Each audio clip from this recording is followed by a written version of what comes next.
പണ്ട് കോളേജൊക്കെ കഴിഞ്ഞതിന് ശേഷം നേരെ പോകുന്നത് ബേക്കറിയിലേക്കാണ് കേട്ടോ. അവിടെ പോയി നല്ല ചൂട് പപ്സും ഒരു നാരങ്ങ വെള്ളവും ഫ്രണ്ട്സും ആയിട്ടൊക്കെ ഇരുന്ന് കുടിക്കുമ്പോൾ കിട്ടുന്ന ഒരു ഫീൽ ഉണ്ടല്ലോ.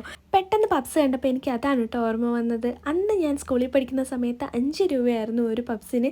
അപ്പം നമുക്ക് വീട്ടിൽ എങ്ങനെയാണ് പെട്ടെന്ന് പപ്സ് റെഡിയാക്കി എടുക്കാമെന്ന് നോക്കാം കേട്ടോ. ഇന്നത്തെ പ്രിപ്പറേഷൻ ഞാൻ എൻ്റെ ഉമ്മച്ചിക്ക് വിട്ടു കൊടുത്തിരിക്കുകയാണ് കേട്ടോ. അപ്പോൾ നമുക്ക് പേസ്ട്രി റെഡിയാക്കി എടുക്കാനായിട്ട് 1 കപ്പ് മൈദയിലേക്ക് ഉപ്പും മെൽറ്റ് ചെയ്തിട്ട് ബട്ടറോടെ എടുത്തിട്ട് ഇതുപോലെ നന്നായിട്ട് മിക്സ് ചെയ്ത് ആവശ്യത്തിന് വെള്ളം കൂടി ഒഴിച്ച് നല്ല സ്മൂത്തായിട്ട് കുഴച്ചെടുക്കുക. എന്നിട്ട് ഒരു ക്ലിംഗ് റാപ്പ് വെച്ച് കവർ ചെയ്തിട്ട് കുറഞ്ഞതൊരു 15 മിനിറ്റെങ്കിലും ഫ്രിഡ്ജിൽ വെക്കാം കേട്ടോ.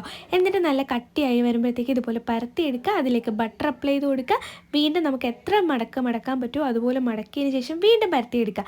അതുപോലെ വീണ്ടും മടക്കി കൊടുക്കുക. അതുപോലെ ബട്ടർ തേച്ച് കൊടുക്കുക. അങ്ങനെ നമുക്ക് പറ്റുന്ന രീതിയിൽ തന്നെ നമുക്ക് ഇതുപോലെ മടക്കിയെടുക്കാം കേട്ടോ. പിന്നെ ഇതുപോലെ കട്ട് ചെയ്തതിന് ശേഷം നമുക്ക് ഇതിൻ്റെ ഉള്ളിൽ ഫില്ലിങ് വെച്ച് കൊടുക്കാം. ഇഷ്ടമുള്ള ഷേപ്പിന് നമുക്ക് ഇതാക്കി എടുക്കാം കേട്ടോ. ഇനി ഒരു ഓവനിൽ 200 ഡിഗ്രി സെൽഷ്യസിൽ നമുക്ക് 25 മിനിറ്റ് ബേക്ക് ചെയ്തെടുത്ത് കഴിഞ്ഞാൽ നല്ല ക്രിസ്പി ആയിട്ടുള്ള പപ്സ്